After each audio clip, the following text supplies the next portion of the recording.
Bom dia, boa tarde, boa noite. Tá começando mais um podcast Nerd Exodus. Meu nome é Paulo Drave Leomil e aqui junto comigo... Tá copiando. O Grido, não, Humberto. E com o nosso link direto dos Estados Unidos... Aqui é o Vitor X, galera, conversar com vocês hoje sobre essa obra-prima do cinema e dos quadrinhos. É isso aí. Bem, galera, hoje nós vamos falar... Hoje, na verdade, é uma daquelas séries que a gente chama de Corujão, onde a gente traz clássicos do cinema ou filmes que marcaram a cultura nerd, a cultura pop. E nesse episódio nós vamos falar do filme O Corvo, de 1994, que vai ganhar um remake esse ano, tá? É um filme que completou 30 anos, né? E que vai ter esse remake. E a gente vai falar um pouco mais sobre a obra, trazer alguma curiosidade, falar um pouco da tragédia que aconteceu nesse filme, por que ele é tão marcante, por que ele marcou uma geração. Falar se ele envelheceu bem, se ele envelheceu mal, por que a gente pode considerar isso como clássico. Mas antes de tudo, nós temos um momento sinopeiro, que o Vitor, por favor, nosso sinopeiro oficial. Humberto, faz a vinheta aí. Momento sinopeiro! Então vamos lá. Um ano após ter sido assassinado juntamente com sua noiva por uma gangue, Eric Draven, Brandon Lee, um músico de rock, retorna da sepultura com a ajuda de um misterioso corvo, com a intenção de vingar os seus assassinatos. É isso. É isso, eu acho que é concisa e é bem feita. Bem feita. Eu não acho que seja ruim, não, por ser curtinha. Não, foi tá bom. Ótimo, Falou ótimo. isso mesmo. Antes da gente iniciar sobre, eu queria trazer algumas informações, números desse filme, né? Esse filme, ele teve um orçamento... Eu tive várias referências sobre o orçamento, mas eu tô referenciando, acho que a melhor fonte que eu peguei, que foram 23 milhões. E ele arrecadou mundialmente 94 milhões de dólares, né? Então, assim... É isso mesmo que eu tenho. Né? É porque eu vi uma fonte com 6 milhões, eu falei, mesmo para aquela época, 6 milhões não dava pra fazer um filme, não. Conversa fiada. Então assim, mas o 23 milhões eu acho que é correto. Bem, a gente pode falar assim que ele não só foi um filme de sucesso em bilheteria, mas como também ele foi se tornou um clássico, né? E um cult, né? Um filme cult. Não sei se na visão de vocês ainda ele é um filme cult, mas ele é um sucesso de bilheteria, ponto. Ele não teria sido um filme... Não tem como ignorar o impacto dele, porque ele teve sequências, né? Tiveram sequências São horríveis. horrorosas. Foram 4 filmes. E 4 filmes. Três sequências, né? 3 sequências. Não, foram 4 sequências. Não, é que tem uma Foram série. 4 sequências. Mas tem uma série. Foram com histórias diferentes. 3 filmes. 3 filmes e uma série. 3 filmes e uma série. E a série é o próprio filme dividido em série com novos atores. Mais ou menos. Mas não é outra história. Com o imponente Marco das Casco, né? A série. Como é que é? O Marco da Casco, que é um lutador. Que inclusive ele aparece num dos filmes do John Wick, né? Ele é aquele cara que tá fazendo um sushi, né? Ele é um mestre. Né? Ele luta, eu acho que é no filme 2, se eu não me engano, que ele aparece. O lance ele não teria sido um... 2 não, é o terceiro filme. Terceiro filme do... ele não teria sido um filme de pouca importância se eles não estivessem tentando explorar o filme, tentando transformar na franquia. Tá certo que exploraram mal, foi um monte de história ruim, um monte de coisa bem assim, mas é muito ruim. Não assistam, não vale a pena. É muito ruim. E são histórias que completamente não são interligadas. Só a cada questão uma. Do corvo trazendo a alma para poder se vingar. Que exceto a série. A série, eles fizeram... É a mesma história do filme, que eles dividiram em série e foi só uma temporada e é fraco. Eu gostava. Mas é fraco. É criança, né? Porque ele era criança... Fazer o quê? Aí, todo filme que tem um impacto, vamos botar, ou cinematográfico ou na cultura, ele tende a ser explorado de outras formas. Tentaram fazer outros filmes com a mesma pegada, não conseguiram. Não, peraí, mas você está saindo da pergunta do Paulo. O Paulo está perguntando se esse filme é cult ou não. se esse filme é ou não. Entendeu? Aí você tá falando, tá falando dos outros filmes, sei que os outros filmes não fizeram sucesso e Não, tal. é porque eles Eu tentaram, concordo que eles os outros tentaram, três eles filmes tentaram são pegar. porcaria, a série é um pouco abaixo, mas a gente tem que falar falando específico desse filme. É impossível tirar o impacto da morte do Brandon Lee no sucesso desse filme. Então não tem como desassociar. Isso aí é notícia, a pessoa foi ver o que aconteceu, foi ver o filme e tal. É um filme para maiores, né? Ele tem muita violência. Tem gente que não veria esse filme porque é muito violento, às vezes não é do gosto de algumas pessoas, mas foi ver por causa do que aconteceu. O pai dele morreu tragicamente, de repente, ele vai e morre também num acidente super de repente, né? Tem gente que fala que não é acidente, foi a tríade que mandou matar eles, que o pai deixou no quarto, mas aí já é outra história. Teve isso também. Mas Especulação. assim, se você pega as notas desse filme, nos sites, por exemplo, ele tem 84% de aprovação da crítica no Rotten Tomatoes e 90% da aprovação da audiência. Isso é números atuais, revisões que nem existia Rotten Não tinha Tomatoes na quando o época, filme né? saiu. Não Então tinha, não tinha são os críticos internet. fazendo essas resenhas hoje em dia. É. Quando você pega outras fontes de crítica, eles sempre têm nota de 80 para cima, 90 para cima de crítica e de audiência mais ainda. Então, assim, é impossível dissociar uma coisa da outra. Mas para mim também, falar que esse filme eu não estou falando que vocês falaram isso, mas que ele só fez sucesso por causa disso, não é verdade. Não, Os não. outros fracassaram que têm roteiros muito ruins, alguns chegam a ser ridículos. Eu Eu falo assim, acho. E as escolhas de personagem, esse filme, O Corvo, ele tem uma trilha sonora maravilhosa, Tem. minha opinião, né? The Cure, Rage Against the Machine, tem um monte de. São músicas de movimentos rock e do movimento gótico que inspiraram o filme. A fotografia dele, para mim, é linda, é muito bem feita. A fotografia, se você pegar depois Batman, que veio anos depois, se você pega tudo quanto é filme trevoso, de Dark, assim, se inspirou nessa Detroit dele aí. E ele tem uma influência, como toda obra, né? Tem influência histórica, tem influência pessoal da vida do autor. Então, assim, o filme, para mim, ele é excelente. E assim, os mais interessantes que eu acho é o seguinte: hoje em dia, quando o Hollywood faz um filme, tem aquele negócio assim, isso aconteceu, tem que linkar tudo, tem que ficar tudo amarradinho. Uma coisa que esse filme faz bem e tem a ver com o movimento gótico é o niilismo. As coisas acontecem na vida, às vezes, sem uma razão. Coisas ruins acontecem com pessoas boas. Vai acontecer uma coisa ruim na sua vida que você vai perder tudo, entendeu? E você vai ficar triste, você vai ficar depressivo, você vai chegar no fundo do poço. E não precisa do Eric ter no passado brigado com um cara quando era criança, aí pegou o chiclete dele, por isso que ele virou bandido, que não sei, não precisa disso. A aleatoriedade, o caos, como é que a vida é frágil e pode acabar a qualquer momento. E não precisa de ter motivo para essas coisas, entendeu? Então, assim, eu acho que esse filme é um dos meus filmes favoritos. Eu sempre gostei desse filme. E a morte do Brandon Lee faz ele ter sei lá, dá uma tristeza a mais, dá uma coisa a mais, faz ele ficar mais famoso e tudo. Mas eu acho que esse filme é excelente. Já falando a minha opinião, que é o que o Paulo perguntou aí. Se esse filme é um cult ou não, se ele é um clássico ou não, se ele é bom ou não. Eu acho esse filme excelente. Em termos de narrativa, eu acho ele bom, mas tem umas falhas narrativas. A gente sabe que aconteceram por causa da morte do ator principal. Cortaram um monte de Ô, coisa que Vitor. teria no filme, tiveram que regravar cenas com dublês, e aí fazia de costas, fazia não sei o quê.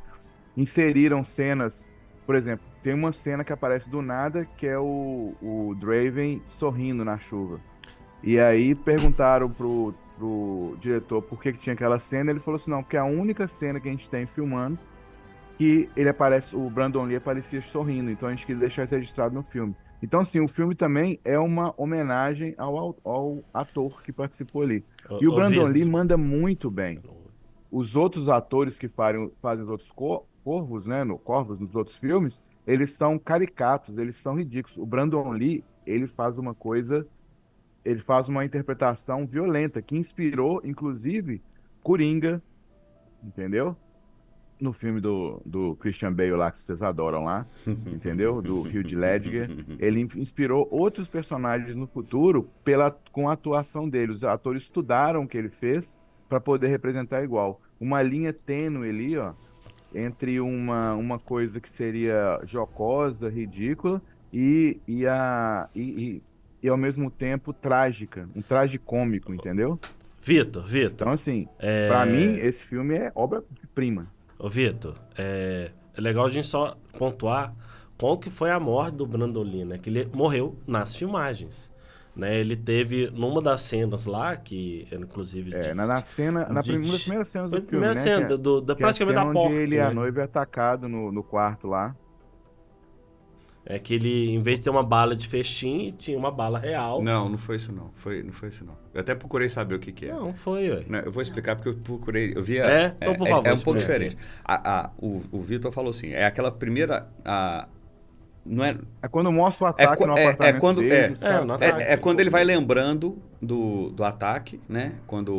Porque ele morre, a cena dele morrendo é muito rápida. Quando ele volta e ele começa a lembrar, é que mostram os detalhes de como é que foi a invasão lá no apartamento dos dois. Aí tem uma cena que é aquele, acho que é o fanboy, né? Ele tá com... Ele aponta um revólver. Tem um cara com uma semiautomática lá com a pistola e tem um cara com um revólver. Esse revólver é um Magnum .44. Aí tem uma cena que ele tá de frente e uma cena que ele tá de lado. É aquela cena que ele tá de lado, ele morre ali. Eu lembro que quando a gente assistiu na época, eles falavam que a cena que ele tinha tomado o tiro e morrido... Era aquela que voou, aquela eu sei que não... Era aquela cena da mesa. Quando ele pula na mesa, ele toma um monte de tiro de um monte de gente, que daquelas balas era de verdade. Eu já sabia qual cena que era na minha pesquisa, que é essa cena aí que você falou. Agora, eu lembro na época que falaram, não dessa cena da que tava em cima da mim, mas é uma cena que ela atravessa o meio quando ele está fugindo exatamente desse local, né? Que ele atravessa tipo no ar, assim, enquanto os policiais estavam atirando. Não, é mais difícil ainda. A cena coberta gente, mas eu tô falando... Mas, gente, me ouve, eu falei, não é essa cena. Eu lembro que na época você falou dessa cena.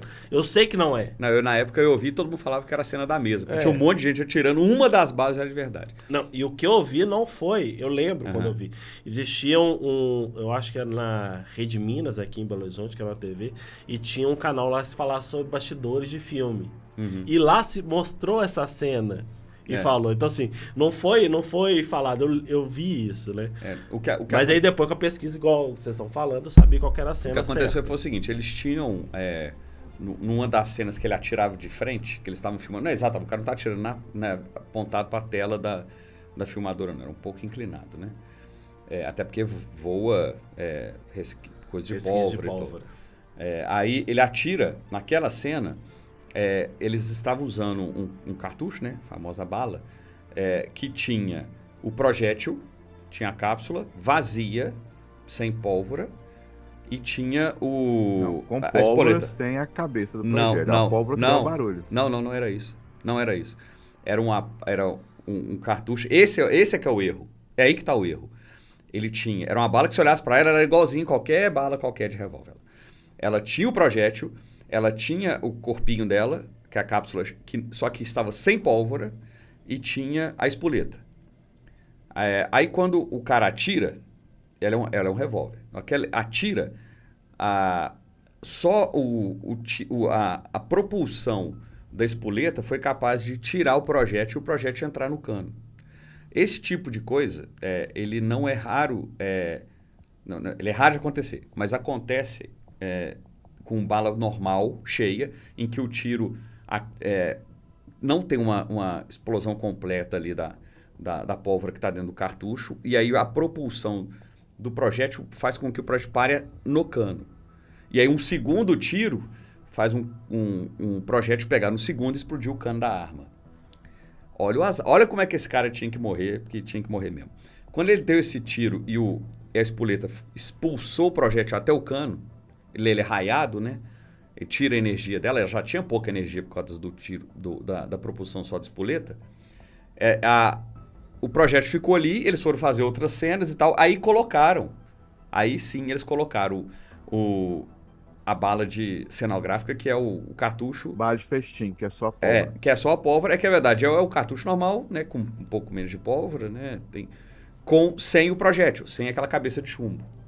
Nessa, quando eles deram um tiro, que é o tiro que eles estão filmando de lado, na hora que ele atira, o deslocamento de ar provocado por essa bala que seria de festim, acaba de empurrar o cartucho.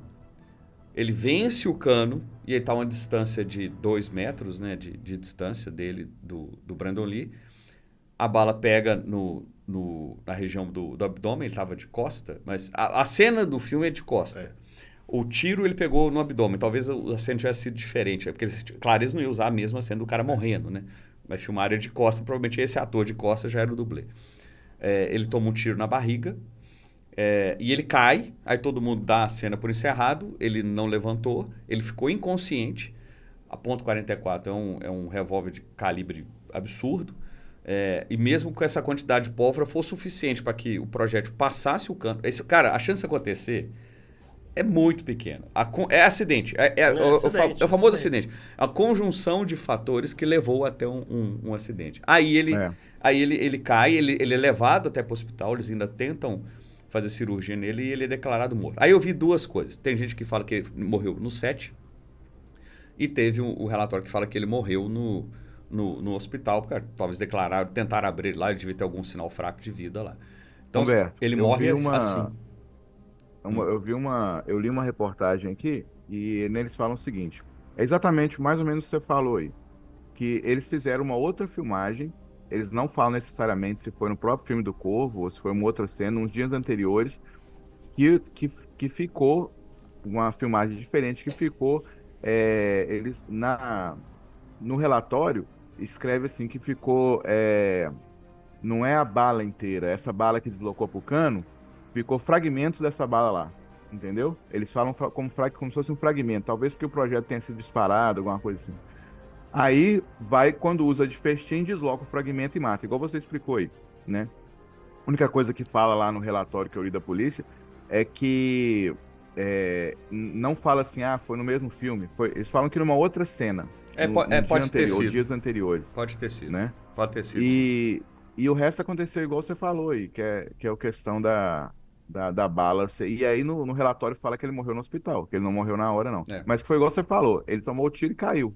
Todo mundo, né? Beleza, corta, e não levantou. E aí e levou embora. O ator, né, que disparou a arma, ele foi inocentado, ele teve uma investigação, mas ele ficou em depressão e ele fala que ele demorou a voltar para os eixos de novo, a conseguir fazer alguma coisa de novo. O pessoal que era responsável pelas armas também teve uma investigação. Aí foi considerado que não era culpa de ninguém, justamente pelo que você estava explicando aí. Isso que é uma possibilidade muito pequena de ocorrer isso aí, de uma espoleta, né? Deslocar a bala e depois a bala de festim fazer ela terminar, esses fragmentos que ficaram dentro do cano serem disparados e matar uma pessoa. Então depois da investigação, ninguém foi considerado culpado porque eles consideraram que realmente foi um acidente. Mas isso não impediu o ator, né, que disparou a arma de ficar se sentindo mal e tudo, e do autor do quadrinho também, né? Ele fala que ele só se perdoou porque a noiva do Brandon Lee ligou para ele, ficou dando apoio porque ficou sabendo que ele estava mal, e até escreveu uma coisa falando que não é culpa dele, que ele podia ficar tranquilo, que o Brandon era a pessoa mais gentil que ela conhecia e tudo, e que ele não gostaria que ele ficasse daquele jeito e tudo, e que é um acidente. Tirou. Aí o cara falou assim, não, beleza. Legal. Eu vou tentar tocar a vida.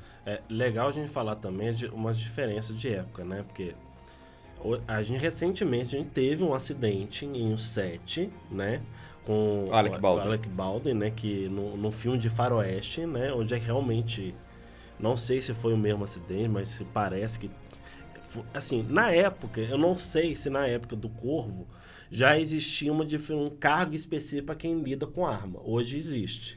Porque, se eu não me engano, era o pessoal de efeitos especiais como um todo que lidava com tudo, inclusive... Hoje, quando você tem armas envolvidas, você tem uma pessoa específica para arma. E aí... Não, mas aí- é explicando isso. É explicando isso. Depois do filme do Brandon Lee, eles criaram regras para uso de arma em cinema com gente pessoas responsáveis. Como diz aquele ditado, né? Se tem regra é porque teve história antes, né? Então a regra normalmente se vende algum problema que aconteceu. Mas foi por causa do filme, Corvo. Mas a gente tem hoje uma internet com muitos haters, com muito barulho, com alguma coisa que a gente não tinha na época, né? Então, assim, a possibilidade desse filme com Alec Baldwin vir a acontecer realmente depois filmar, terminar, fazer alguma coisa, assim, mínima de esse filme ser emplacado, né?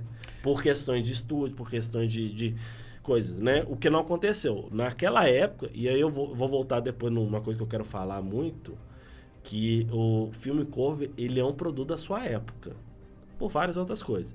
Mas a questão da morte do Brandon Lee foi um fator de curiosidade que levou gente ao cinema, que se levou... Não foi um marketing direto, mas foi um marketing indireto, né? Houve muito... Acho que foi um ano depois da morte que se lançou o filme, se não me engano. Eles não iam lançar o filme. Não iam. Eles pararam...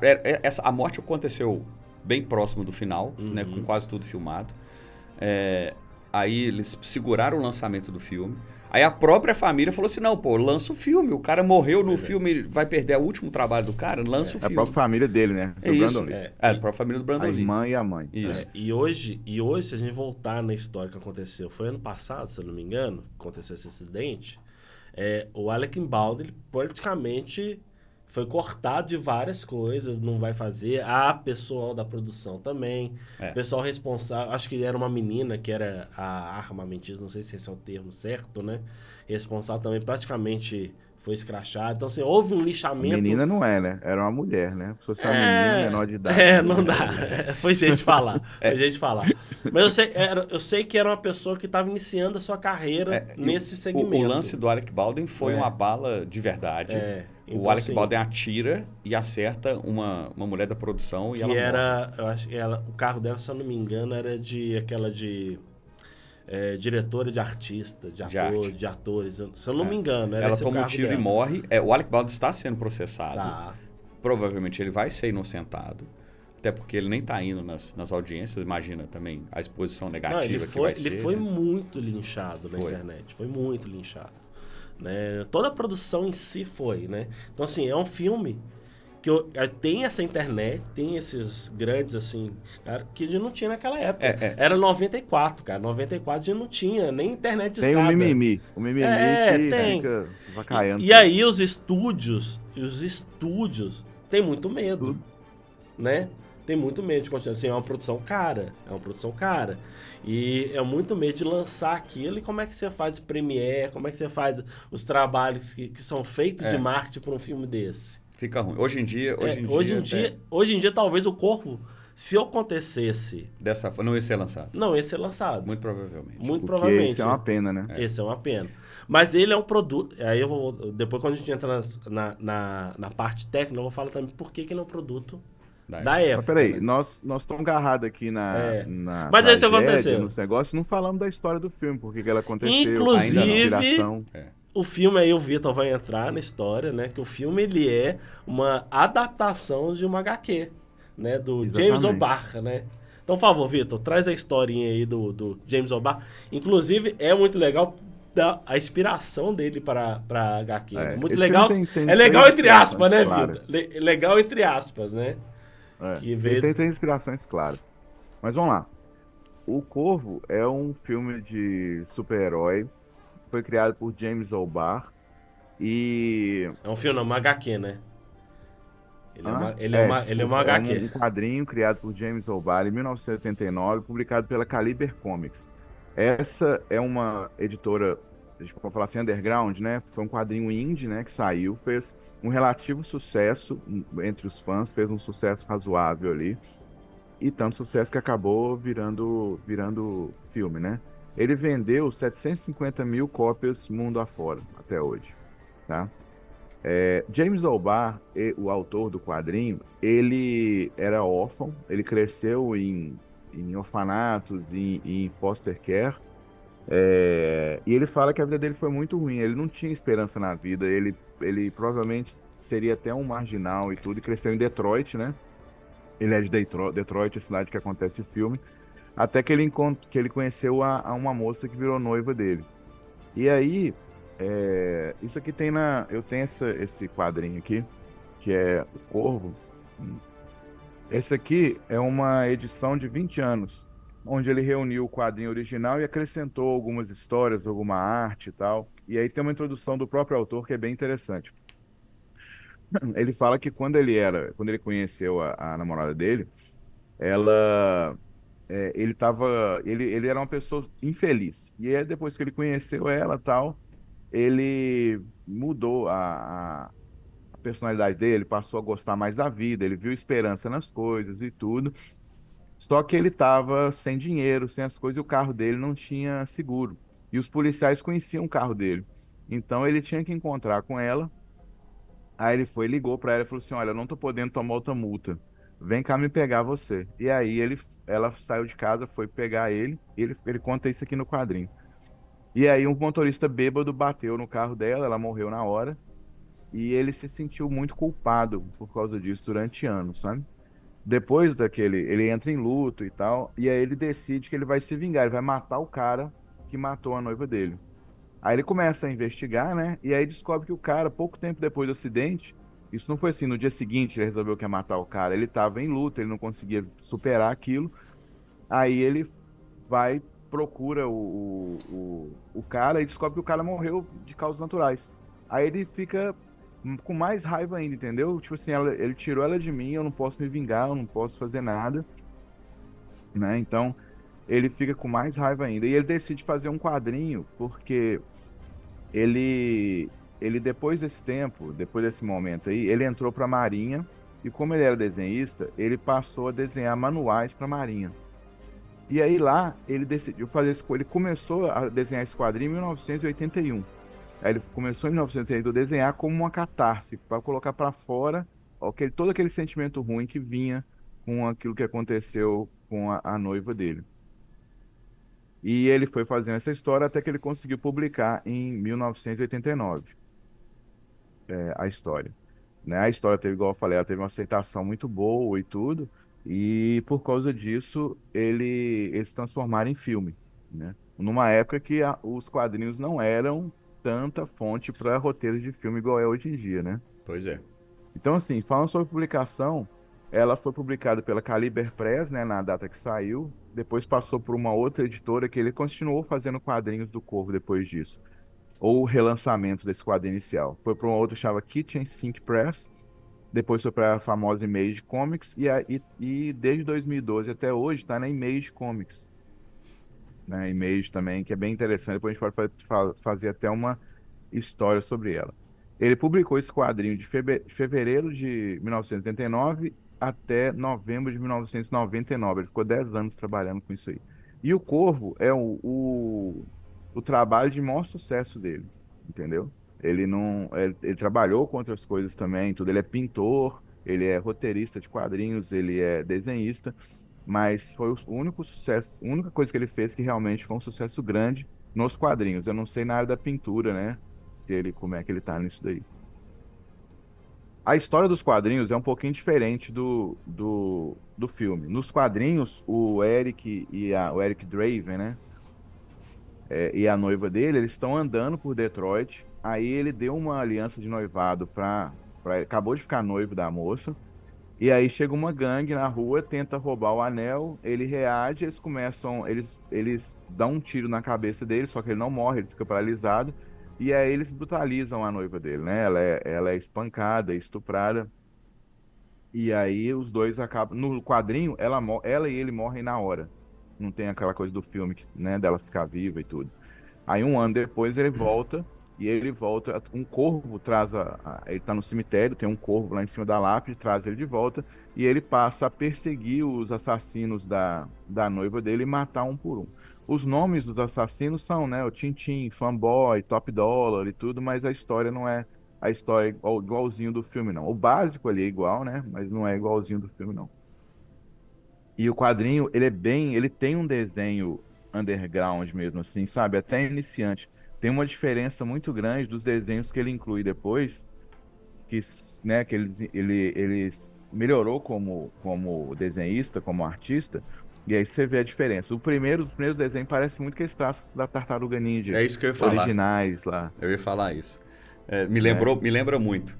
Inclusive, eu vi o da Tartaruga Ninja depois, né? Aham. Aí que eu olhei o Tartaruga Ninja e falei, nossa, parece com o do Corvo.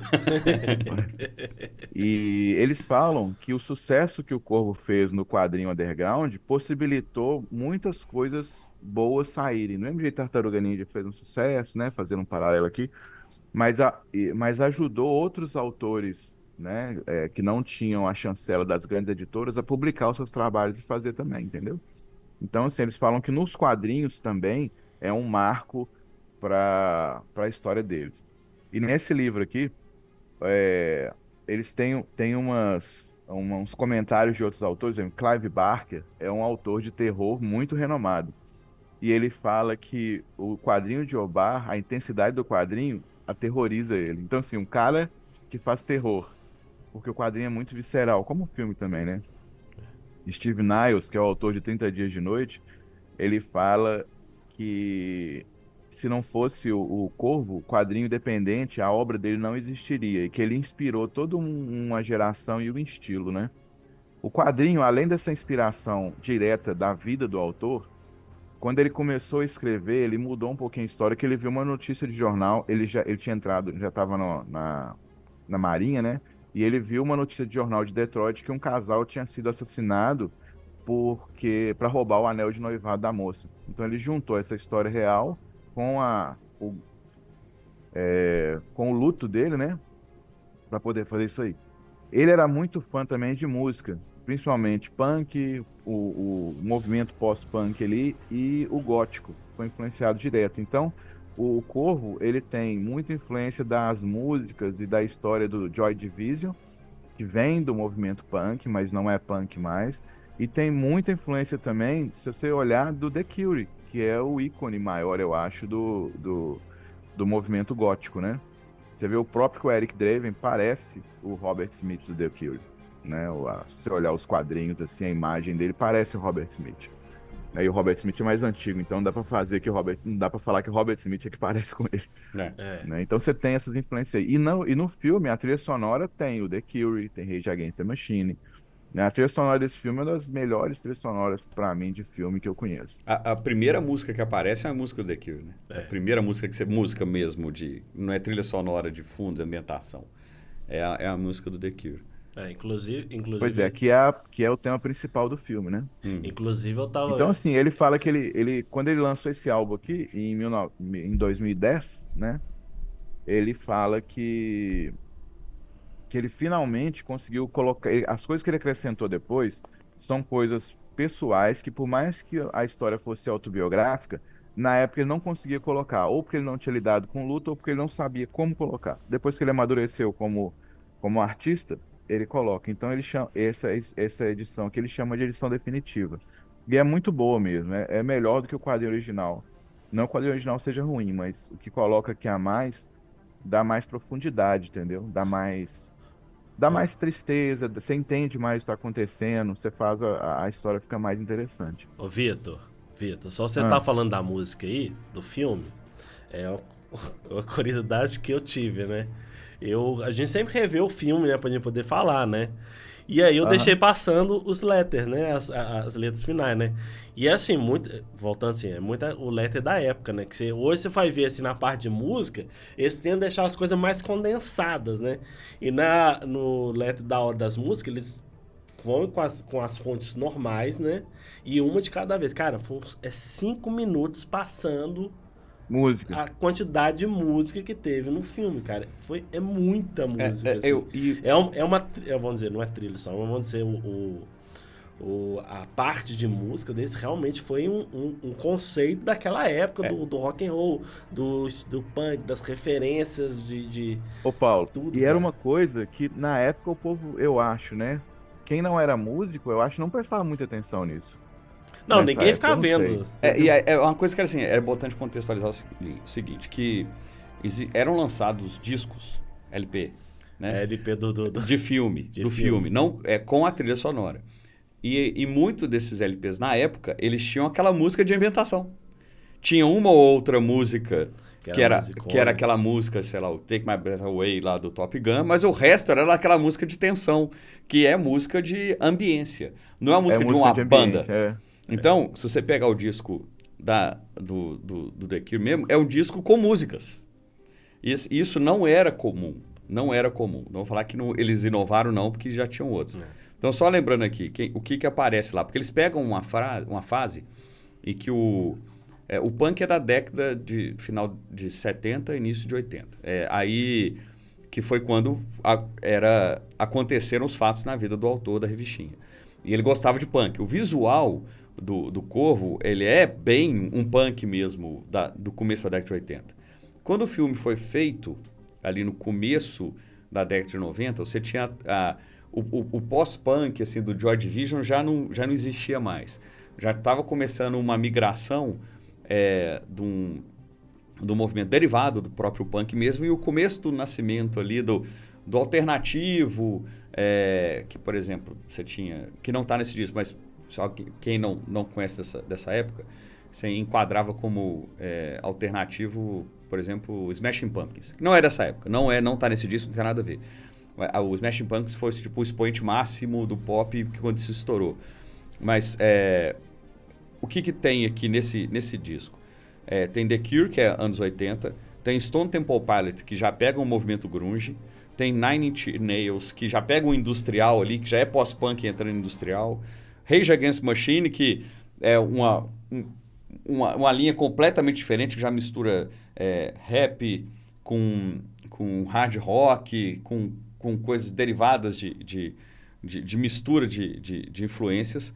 Tem Helmet, que já é metal, Pantera, que era metal, que na época da década de 80, já mais avançada da década de 80, já eram muito influente.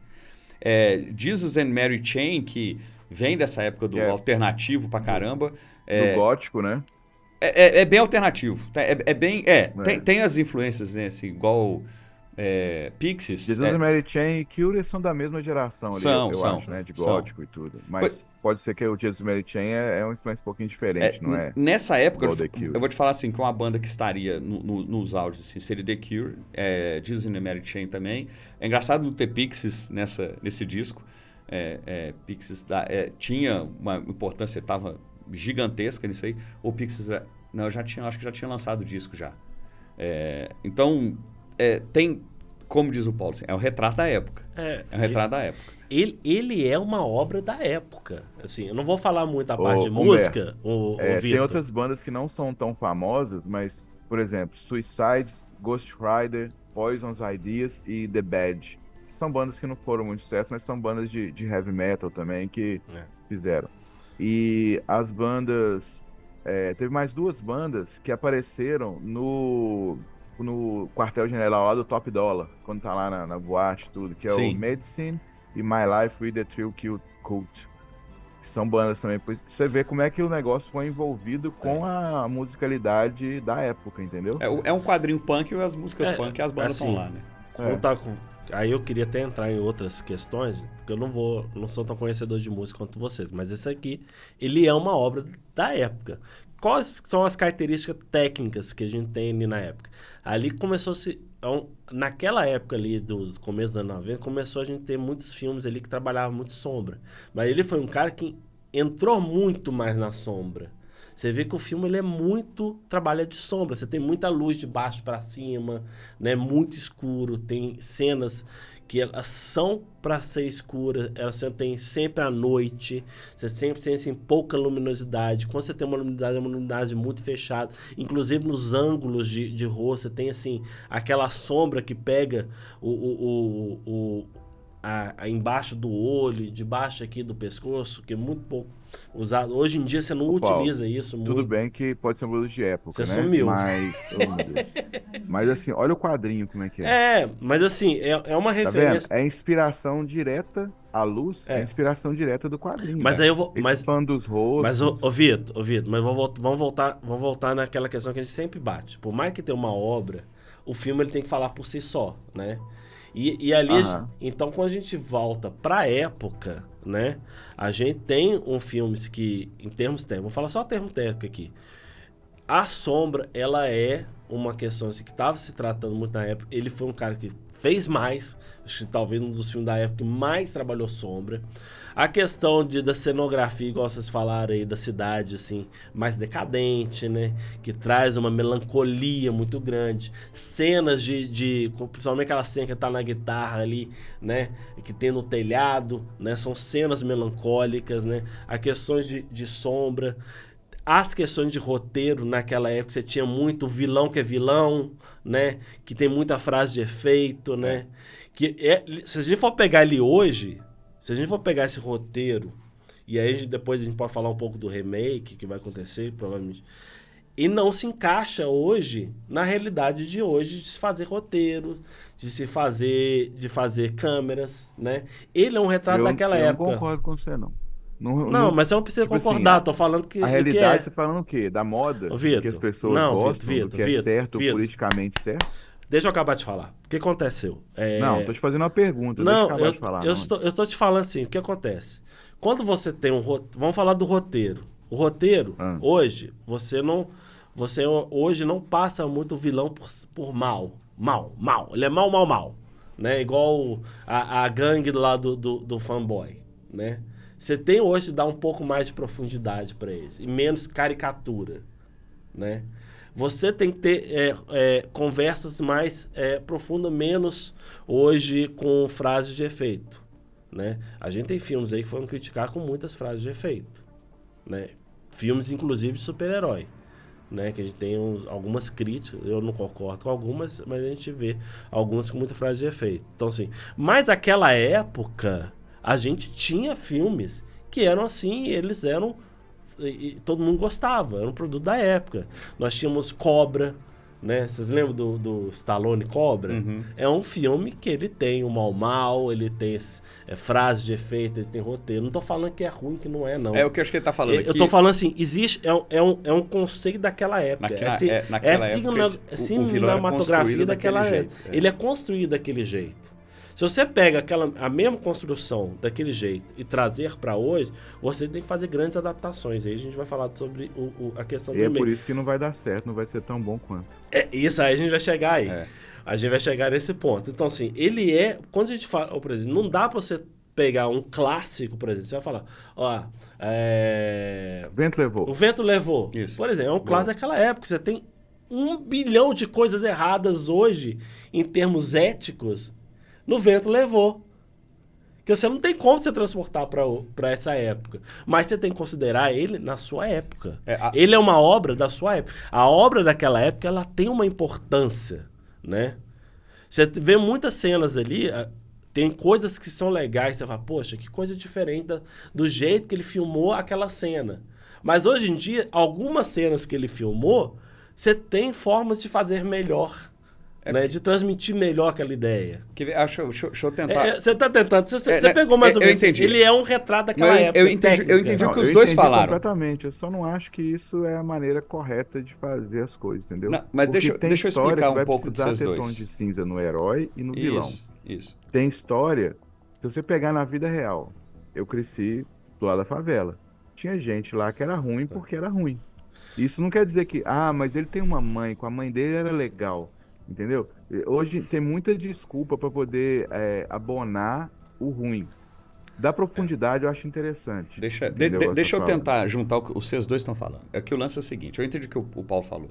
É um tipo de... Não, eu entendi também. Mas só acho que não precisa de pautar por um padrão só para fazer tudo. Não, é porque assim... vai ter hora que o filme vai necessitar o que ele tá falando e vai ter hora que não. Se você quiser mostrar a crueldade, por exemplo, de um cara que é um chefe do crime organizado no México, se você quiser mostrar a crueldade de um cara que é da favela, tô falando não é que todo mundo é favela, mas o traficante da favela lá, que o cara que tem expectativa de vida de 24, 25 anos e quer só aprontar tudo, matar e ganhar dinheiro e pronto, acabou, ele não tem outra perspectiva de vida, esse cara você não pode ficar pintando ele de bonzinho porque a sociedade, não sei o que fez ele ficar assim. Não, mas acho que é As isso que ele redes tá falando, não, sociais. sou. Não foi isso Não que é eu isso tô que ele tá falando. falando. Não é isso que eu tô Deixa eu falando. tentar explicar. Deixa eu tentar explicar. É exatamente o que você está falando. Não, Que o não. bandido não pode ser Não é isso só não. bandido, mal porque ele é mal. O Não, não é bandido isso tem que ter não. mais profundidade, tem que ter não sei o quê. Eu acho que isso é interessante, tem horas Não, Vitor, você não que isso entendeu. faz Peraí, Vitor. ficar Deixa, mais deixa, legal Deixa o as Beto, coisas. deixa o Humberto falar. Deixa eu explicar. Deixa o Humberto Peraí, tentar não explicar. tenta remendar, não, que você está remendando uma coisa que não foi isso que ele falou. O lance é o seguinte, vou abrir primeiro um Exatamente parênteses. o que ele fala. Não. Eu vou deixa eu Corta abrir o um microfone do parênteses. Vitor aí. O seu também. Eu vou abrir um parênteses aqui só para explicar uma coisa. Eu esperava nesse filme ter um disco do Pixies que tinha sido lançado em 89. Que eu falei, o Pixies já tinha lançado, é um disco específico, chamado Do Little, eu não lembrava o nome do disco. Mas voltando aqui. Legal, fica a dica aí. Ó. Que é um disco do Pixies que foi muito importante. Mas vamos lá. O que acontece, a adaptação que foi feita para o cinema da revistinha, aí eu já vou pincelar um pouco do que vem, que a gente cria de expectativa para o próximo. Ele foi uma adaptação de revistinha. Algumas adaptações de revistinha, hoje em dia, elas estão sendo tão alteradas, porque ficou um universo tão feito para cinema, a gente está acostumado com uma linguagem de cinema tão específica, que às vezes não funciona você trazer da forma que está. Então, existem algumas coisas na revistinha que são mais caricatas. E que esse filme transportou no mesmo cenário. As sombras que vêm do desenho, o gótico que vem do desenho, eles colocaram no filme. No filme tem movimento que a revistinha você tem que dar a impressão de movimento ou deixar a pessoa imaginar. Mas o vilão, que mostra o vilão, que tem uma relação incestuosa com a irmã, não tem problema. Mas aquele vilão que está num lugar, um galpão enorme, e com a mulher que ele transou e matou e arrancou, ele faz um ritual, esse tipo de coisa é um tipo de linguagem que na revistinha faz sentido, que no cinema hoje fica estranho, porque eles vão querer justamente fazer isso que o Vitor falou. Ficar explicando que o cara era mal por causa daquilo, aquilo outro, não sei o quê. Que aliás, no filme ele até faz um pouco. O meu pai falava isso, a minha irmã me fez isso, minha mãe... Ele fica explicando isso um pouco. É uma linguagem de revistinha que na hora que ela foi pro cinema, o cinema dos anos 80 aceitava muito bem. Esse é um tipo de vilão, aquele vilão que chega com aquele cabelo e fala baixo, mas ele é cruel e mata e não sei lá as coisas, que é um vilão meio canastrão, meio estereotipado. O Capanga também. Mas espera, senão não é todo mundo falar. Okay. Não acaba nunca. É uma coisa que nos anos 80 era um tipo de vilão que era aceito. Porque tinha muito filme dos anos 80 que o vilão era só mauzão, mais nada. O vilão do Corvo, ele não é só mauzão e mais nada. Ele é um vilão de revistinha. Então, era um tipo de linguagem que, na época, fazia muito sentido, porque você tinha, por exemplo, Stallone e Cobra, que só tinha frase de efeito e era... você é um cocô, né? Isso é ridículo. O Corvo não. O Corvo não tem isso. O Corvo tem personagens muito melhores, porém de uma linguagem de revistinha para um cinema que naquela época aceitava isso muito fácil. Hoje, essa linguagem daquele jeito do cinema seria feito de forma diferente, porque nós estamos acostumados, nós na cultura atual, na nossa sociedade, a um tipo de vilão diferente, a um tipo de linguagem diferente. O vilão que é cinza, tem coisa que é cinza nessa época também. Então, assim, tô tentando casar um pouco o que vocês falaram. O que o Paulo, acho que ele está tentando fazer é já antecipar, assim, quem não viu o filme, na hora que for ver o filme, vai identificar coisas meio estereotipadas, mas que faz sentido pro tipo de mídia de onde ele veio e pro tipo de filme que era feito na década. Era normal. Hoje em dia, ia ter uns vilões assim... provavelmente até mais raso ou cheio de historinha. Deixa eu complementar só uma coisa. Quando a gente estuda semiótica, o que é semiótica? É quando você tem algumas referências sobre alguns tipos de assunto que vem da sua bagagem, né? Na época dos anos 80, começo dos anos 90, a gente tinha essa bagagem dos vilões, né? Era clássico você ver vilão assim, capanga, assim. Principalmente capanga. Capanga era um cara que ele tinha que ser estereotipado, ele tinha que ter ações mais invasivas, né? Se você pega, por exemplo, a semiótica e essa bagagem que a gente teve quando foi lançado Sin City, não sei se vocês lembram, né? Você tem os tipos de vilões parecidos na referência de HQ, né? Mas só que a interpretação dos atores e a adaptação que foi feita, por mais que seja mais fiel ao quadrinho, você tem diferenças, né? Você vê o próprio o Homem Amarelo lá, que não esqueci o nome, mas era considerado como Homem Amarelo. O nome é Homem Amarelo. É Homem Amarelo, né? Então você tinha diferenças em termos de adaptação, né? Eu não tô falando que, podemos ter um vilão que ele seja um vilão mal, né? Mas o Homem Amarelo é um vilão que é mal. É mal. Mas a interpretação do ator na transposição desse mal é diferente. Ela não vai usar alguns argumentos estereotipados de referências cinematográficas, por exemplo, dos anos 90. Sin City fosse feito ali no mesma época do Sin City, seria diferente. Se o Sin City fosse feito na época do Sin City? Não, fosse feito na época do Corvo, desculpa. Desculpa. Mas se fosse feito na época do Corvo, seria porque a gente tinha uma outra linguagem. A linguagem, ela foi se desenvolvendo, a interpretação foi se desenvolvendo. Não estou falando que a gente tinha maus atores, não estou falando que a gente tinha coisa. Só que a linguagem, a gente pode separar cinematografia dos anos 60, cinematografia dos anos 70, dos anos 80, dos anos 90, dos anos 2000 e da nossa época, por exemplo, são cinematografias, são conteúdo. Então, quando você tem um crítico avaliando um Corvo com 80% lá, igual vocês falaram, na época atual, ele está avaliando em cima daquela época, né? O cara quiser trazer, então, assim, quando a gente tá falando você que nunca viu, você que tá acostumado aí com filme de super-herói aí, que de hoje em dia, você vai ter um baque. Aí você vai achar o vilão canastrão. Você não vai, às vezes você não vai comprar aquele grupo de capangas que ficam lá do nada fazendo assim, do nada, no meio do bar. Você não vai comprar, mas é uma cinematografia e é uma referência muito clara dos quadrinhos. Aqui, tem muita cena ali que é quadrinho, cara. Eu acho que vocês nunca viram ninguém comportando dessas maneiras quando tá usando droga, quando tá doidão, não? Eu acho que vocês Cara, também, não, Vitor, eu acho que... Porque aquilo ali, quando a pessoa tá doida, quando a pessoa tá sob efeito de bebida, de droga, é o tipo de comportamento que acontece. Pode ser que se o filme seja estereotipado, tem pouco tempo pra contar. Mas eu não vi nada ali que é fora da realidade. Não, eu também... também... as coisas supernaturais que acontecem com o corpo da morte, os superpoderes dele e tudo. Não, eu também eu não acho que não. Eu acho que assim, eu espero a linguagem daquele jeito. A linguagem daquele jeito, ela não me incomoda. Mas também não. Se fosse hoje, eu talvez gostasse do mesmo jeito do filme. Pois é. Vamos voltar naquela questão. Gosto é uma coisa, argumentos são outra. Né? Eu acho que tá acontecendo. Eu tô te dando argumento. Qual que é o argumento? Você nunca viu um drogado agir daquela maneira, não? Um bêbado? Se você é drogado, um bêbado? Tempo todo não, tempo todo sendo assim.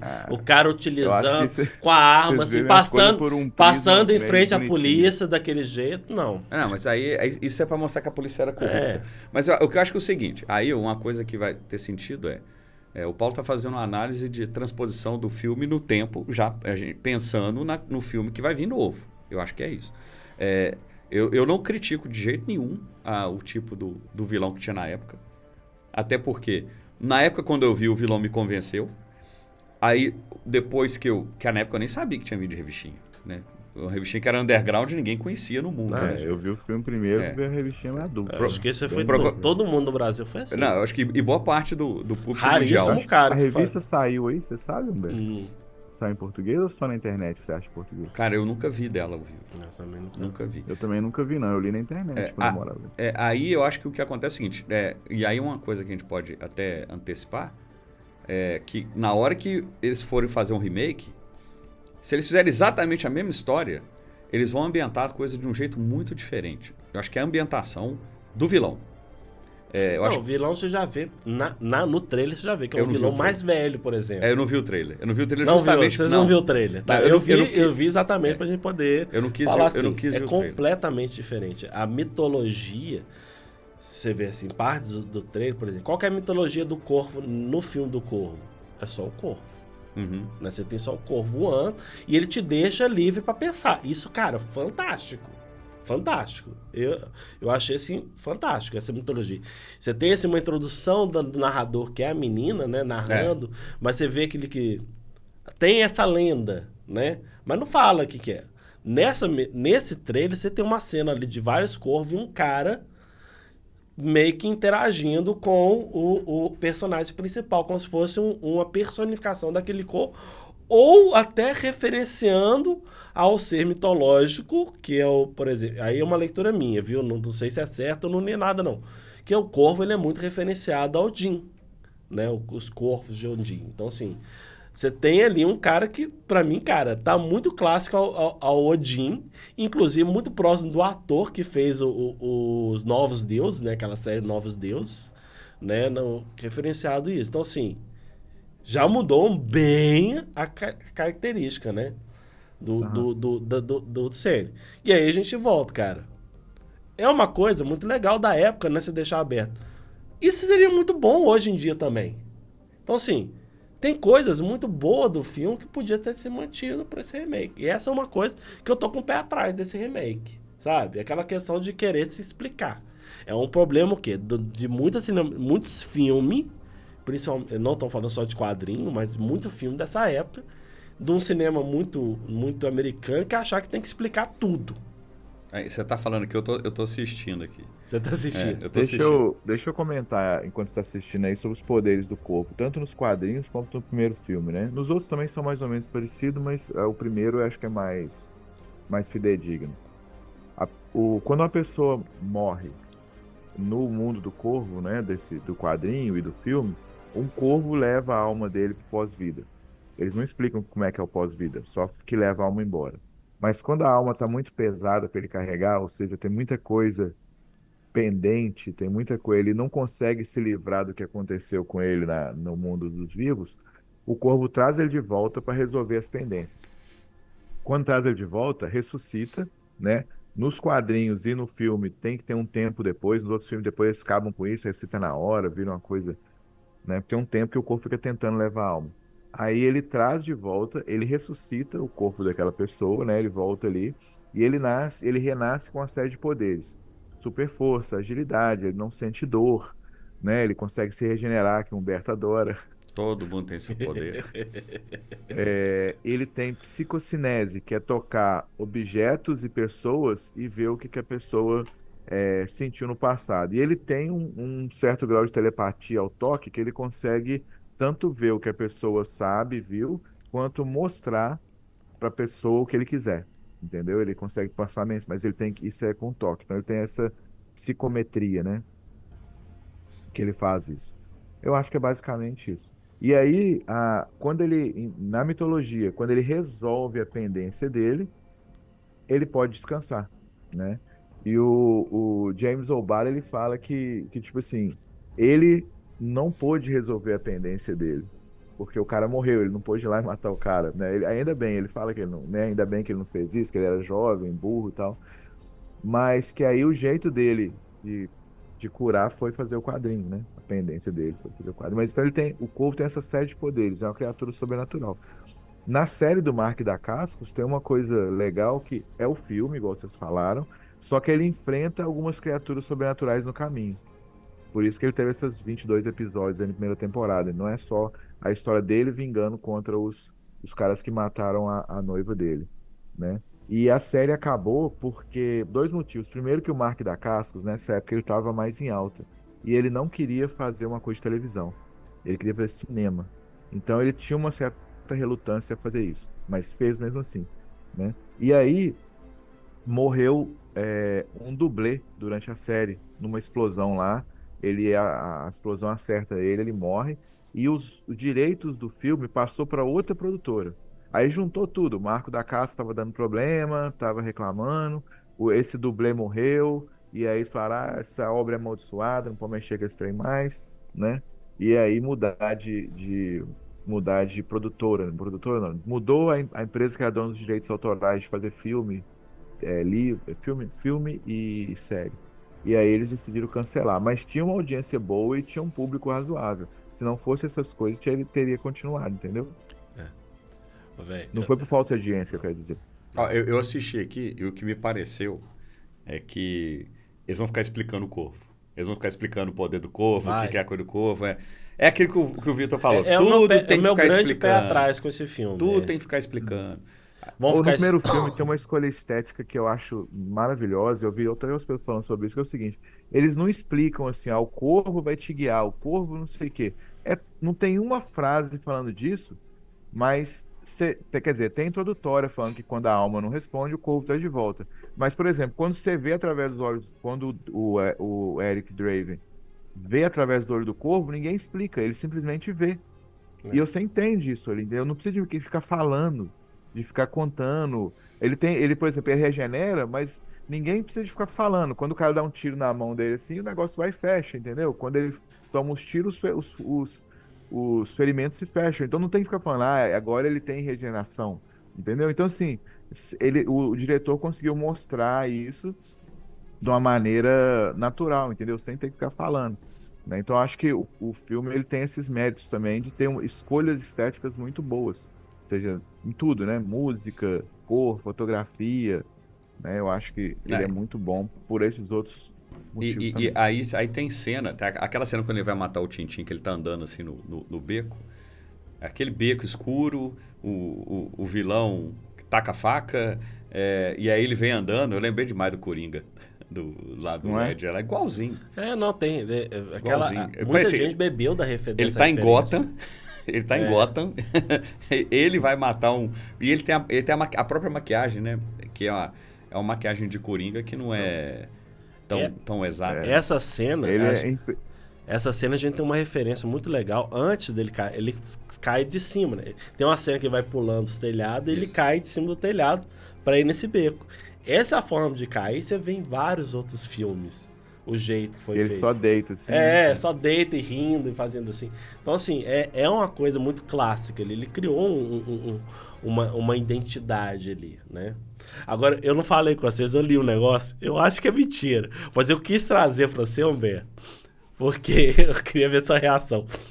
Segundo essa referência, que não é um site qualquer, né? Não vou dar o spoiler aqui, mas é um site assim que a gente vê muito sobre cinema, né? O pessoal que adora cinema, assim, falando que o filme ele foi pensado inicialmente como musical.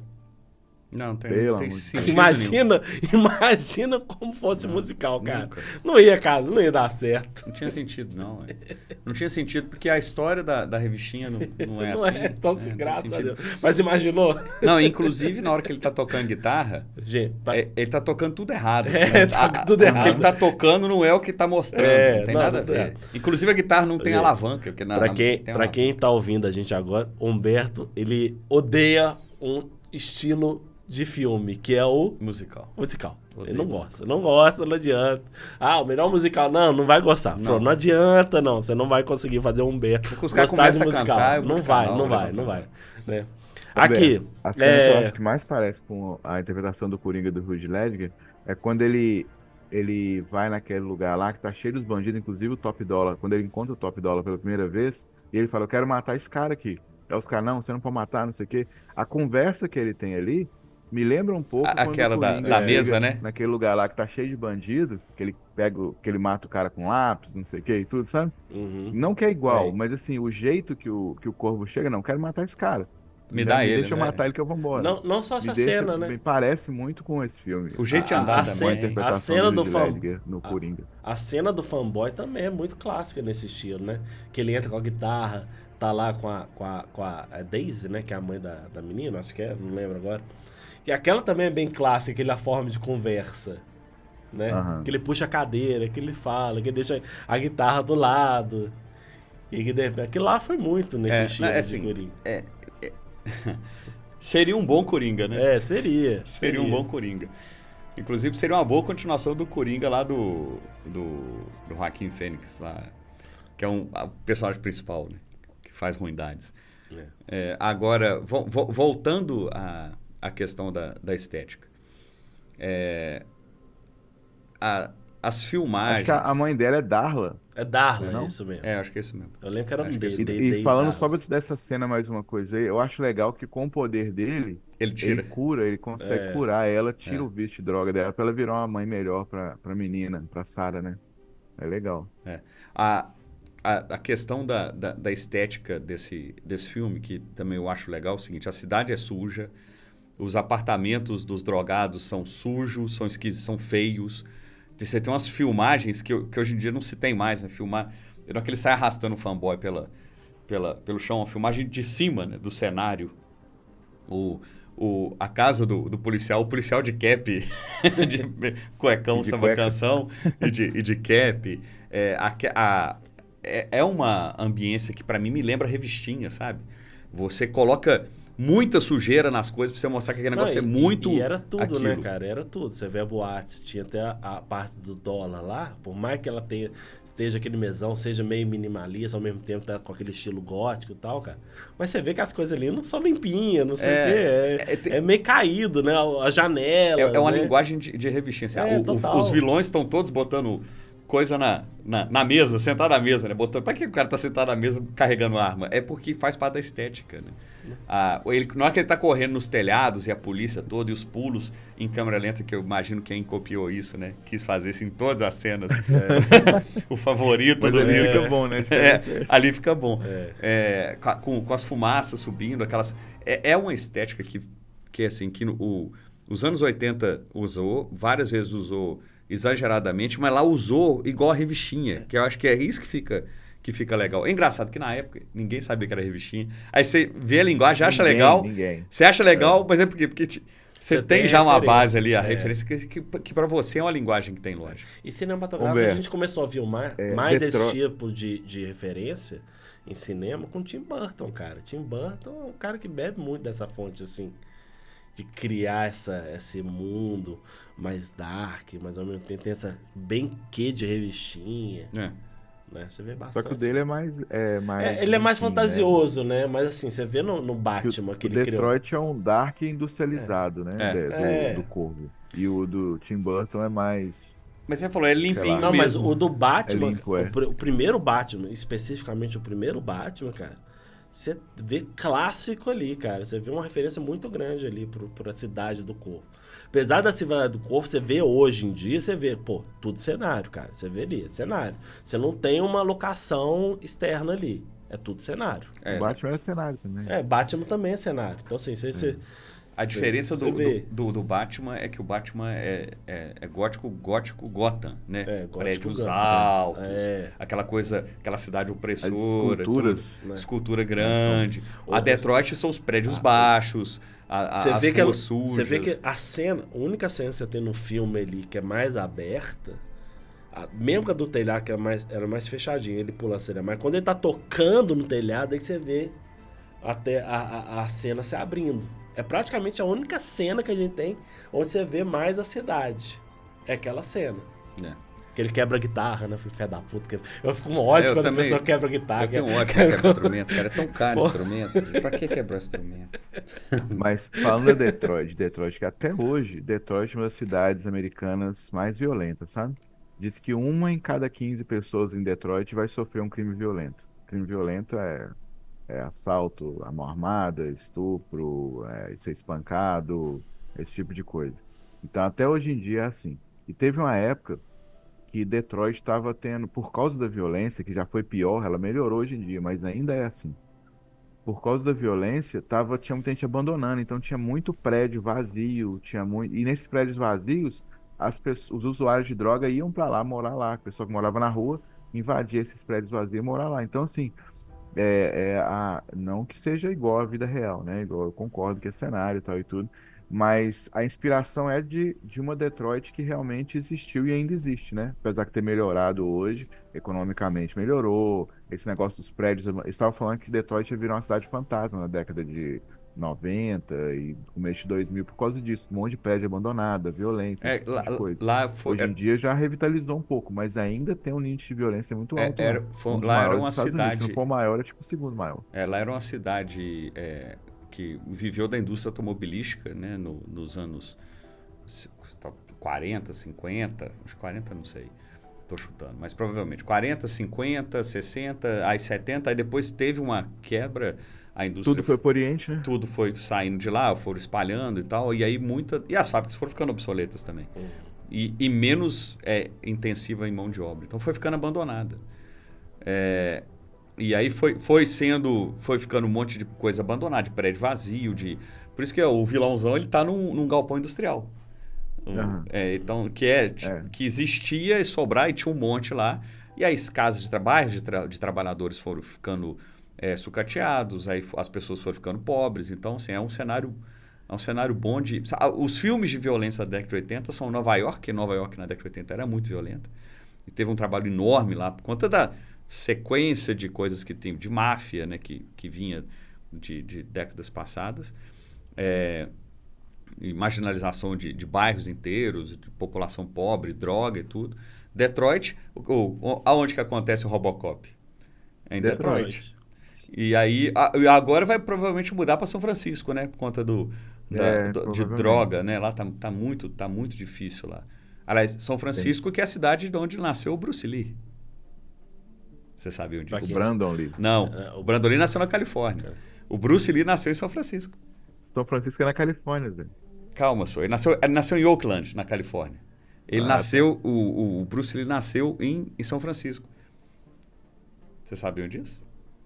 Eu não sabia disso. Na China. Todo mundo achou que ele nasceu. Ele nasceu. Ele é americano. Ele tem dupla nacionalidade. Eu não sei se na época ele tinha dupla nacionalidade. Ele nasceu lá porque os pais faziam parte lá de um circo chinês, não é? Circo. O pai dele é de uma... Não sei se era circo, mas ele era de teatro. O pai dele era de teatro. Então assim, eles estavam numa excursão nos Estados Unidos, a mãe dele... Pra quem não sabe, Bruce Lee é o pai do Brandon Lee. É o pai do Brandon Lee. O Bruce Lee é uma das maiores referências de filme de ação. Em 1940. Né? E ele nasceu lá, os pais estavam lá numa excursão, num teatro, que aí tinha... o circo tinha teatro chinês. A mãe estava grávida, nasceu no hospital lá em Chinatown. Nasceu e com meses ou pouco tempo de idade ele voltou lá para Hong Kong. Então, hoje seria a cidade do Bruce Lee, né? Engraçado pensar nisso. Eu não sabia disso. Eu fiquei sabendo por acaso que eu estava vendo coisas do Brandon Lee. Se eu não me engano, ele foi enterrado lá, inclusive. Ele foi enterrado em São Francisco. São Francisco. Tem um túmulo dele. Mentira! Isso é verdade ou não, mas ele teve 2 funerais. Eu acho que ele foi enterrado... Ele teve um funeral nos Estados Unidos e em Hong Kong foi enterrado em Hong Kong. Ou tanto faz. Bom. Eu sei que existe um túmulo dele lá em São Francisco. Inclusive, tem um filme clássico. O Brandon Lee foi enterrado do lado dele. Foi enterrado. Inclusive, tem um filme clássico da Sessão da Tarde, né? Que era o... Como é que é? Render-se nunca, retroceder jamais. Como é que é? Era um negócio assim. Nunca render-se jamais. Isso. Que é um filme onde é que o cara que sofria bullying, né? Por uns caras de artista marcial, né? Não sei. Ele era fã do Bruce Lee, vai ao túmulo do Bruce Lee, né? E acaba que o fantasma do Bruce Lee treina ele. Né? Eu não lembro do primeiro filme. No filme é assim, cara. Retroceder nunca, render-se jamais. Quem treina ele é o fantasma do Bruce Lee. É em Seattle que tá o túmulo do Bruce Lee. Em Seattle. E dos dois, né? Porque o Brandon Lee foi enterrado dos dois, Lakeview Cemetery. Isso aí. É engraçado se ele nasceu em Oakland, né? Oakland aqui é igual Rua Rio de Janeiro. Tudo quanto é estado tem uma cidade que chama Oakland aqui, ou tem uma rua que chama Oakland. É mesmo? Entendeu? É um nome super comum aqui, Oakland. Mas é igual no Brasil, certos nomes repetem sempre. Avenida Brasil. E agora, expectativas pro próximo filme? Vamos falar do remake, né? Eu acho que hoje a gente podia fazer o remake. Eu li sobre o remake, né? A gente vai ter o remake. Ele começou a se pensar num remake tem 15 anos. Então, assim, eles tinham tempo para poder repensar esse remake, como vai ser feito, para poder trazer, né? Quem tá protagonizando o remake é o Bill Skarsgård. Skarsgård. Que é o cara que fez o It, né? É um dos irmãos, né? Que são 3 irmãos, se eu não me engano, aí fazendo vários papéis no cinema, né? Se gostar de Duna, filho do Barão lá. Então, assim... Harkonnen. É ele mesmo. Então, assim... Então, a gente tem um remake que ele é ambientado nos tempos de hoje, né? Você tem ele é um cara... Pelo trailer, parece que ele... Conheceu a noiva num reformatório, parece, né? Que eles estavam meio que com uniforme parecendo de reformatório, de prisão, né? Ele é um cara todo tatuado, né? Um estilo bem... Eu não sei se a referência seria essa, Vitor, acho que você me corrige. Rapper, né? Ele tem uma referência muito de rap ali, de hip hop, né? Não mais nessa roupagem gótica, né? Já não gostei.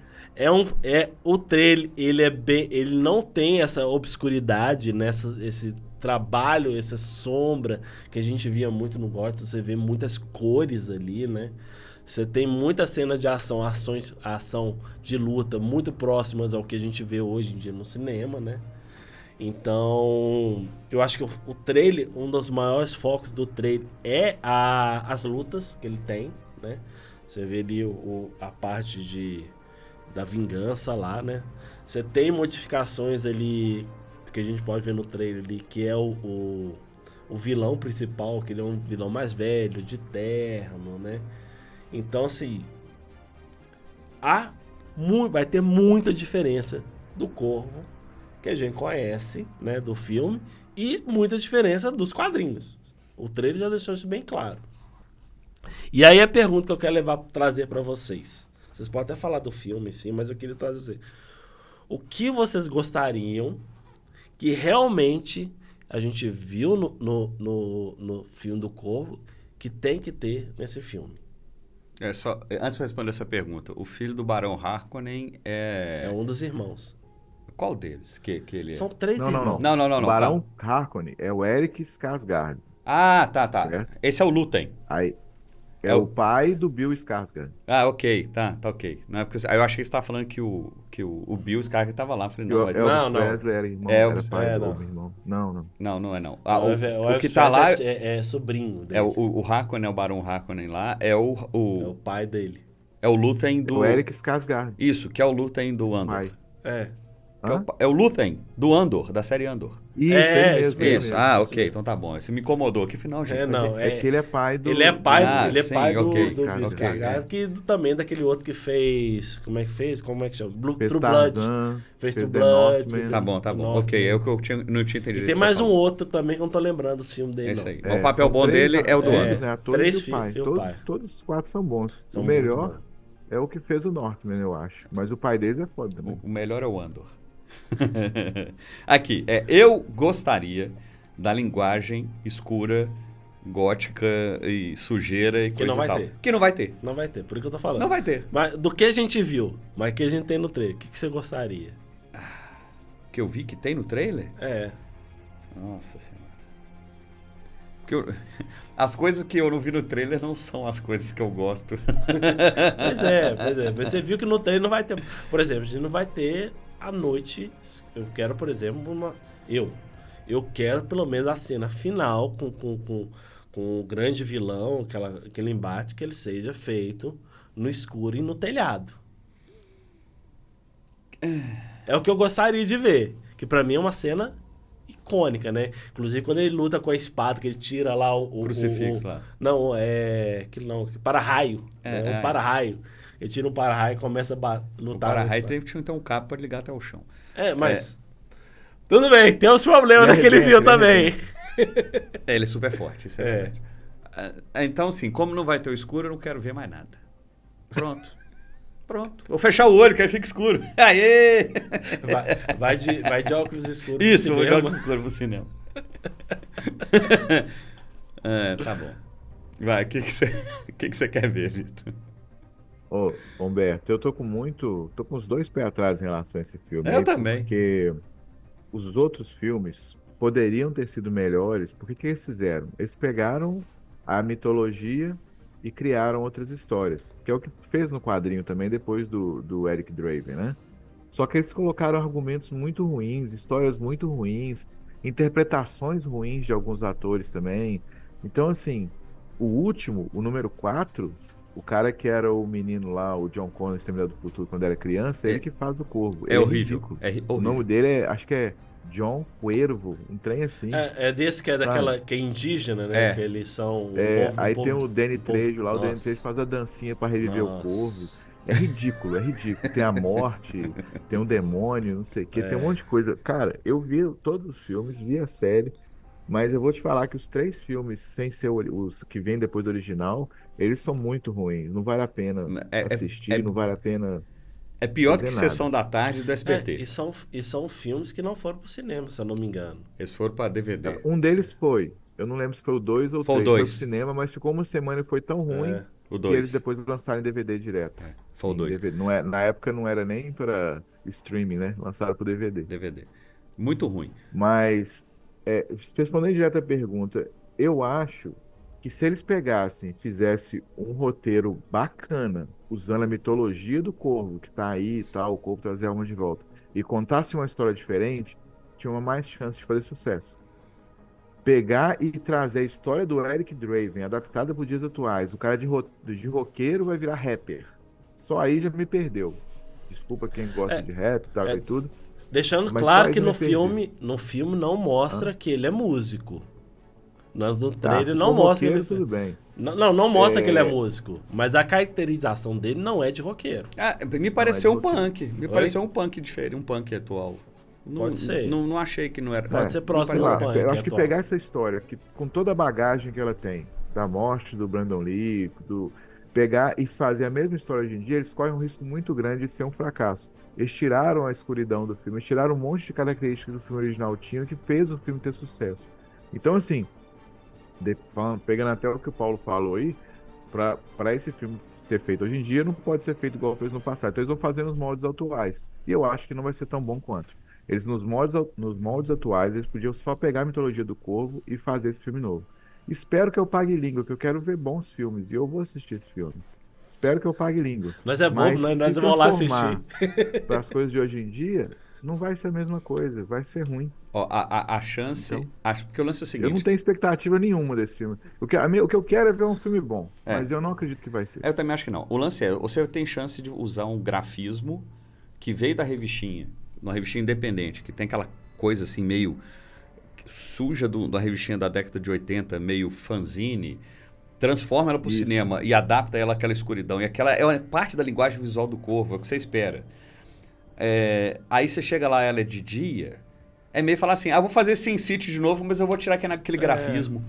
É um personagem. É um personagem da história. É igual você tirar o Corvo do Corvo. Não, e o Corvo, ele é sombrio, ele tinha que manter, né? Vai ser só violento, você vai ver. É. Ele vai ser só um filme violento. Pois é. Com a história, porque seja até mais ou menos, mas ele vai ser um filme muito mais... A violência é ou o gore. O gore vai ser um personagem ao invés da escuridão. Ele não precisa É trabalhar... a vingança, né? Só a vingança. Ele não precisa ser sombra, igual você trabalhou muito no Corvo, mas ele tinha que trazer o sombrio. Hoje você tem muitas técnicas para fazer um filme somente na noite, um filme sombrio, um filme que traz a escuridão. Nós temos referências, por exemplo, mais clássicas agora, por exemplo, o filme The Batman, né? Ele trabalhou muito bem a escuridão lá da cidade. Mesmo nas partes de dia. Né? Mesmo na parte de dia. O dia estava nublado, tava as luzes Só de o Batman janela. que é ruim. O Batman que é ruim, né? Há controvérsias. Mas não vamos... Batman que brilha de dia. Nós temos episódio de The Batman, por favor, vocês vão lá. Batman frangueta que brilha de dia.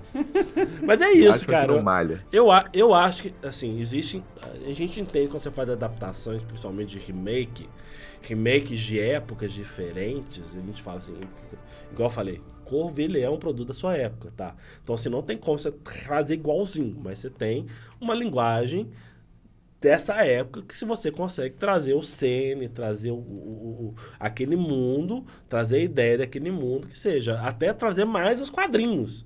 Hoje você tem tecnologia, você tem referência, tem coisas, né, e até formas de trazer o quadrinho até vezes melhor, né? Isso aí a gente viu referências muitas aí, né? Mas eu acho que isso me pega muito nesse trailer, assim, sabe? Antes de terminar, clara. eu entendi, desculpa, te interrompo, mas antes de terminar, eu tava lendo aqui que antes de eles fecharem com o Bill Skarsgård, eles fizeram um teste com Bradley Cooper, Luke Evans, Jack Houston e Jason Momoa pra fazer esse filme. Imagina o Jason Momoa nossa, fazendo Só nada a ver, cara. Pega o outro bicho, pega o lobo. E o Bill, ele tá muito em voga, que vai sair um filme chamado Contra o Mundo Todo, que ele é praticamente um cara que numa cidade assim decadente, né, perdeu a voz, teve uma coisa olha como é que é, Vitor. Ele é bem ele perdeu a voz é um mundo onde é que tem uma entidade de bandidos ali, né? Eles vivem à margem, ele encontra um amor, perde a voz, ele utiliza uma voz de um videogame poder falar e acaba que ele vai buscar uma vingança batendo em uma galera violento. Então assim, pode procurar aí o trailer, eu acho que é Contra Todo Mundo. E ele vai ser lançado. Ser lançado esse ano.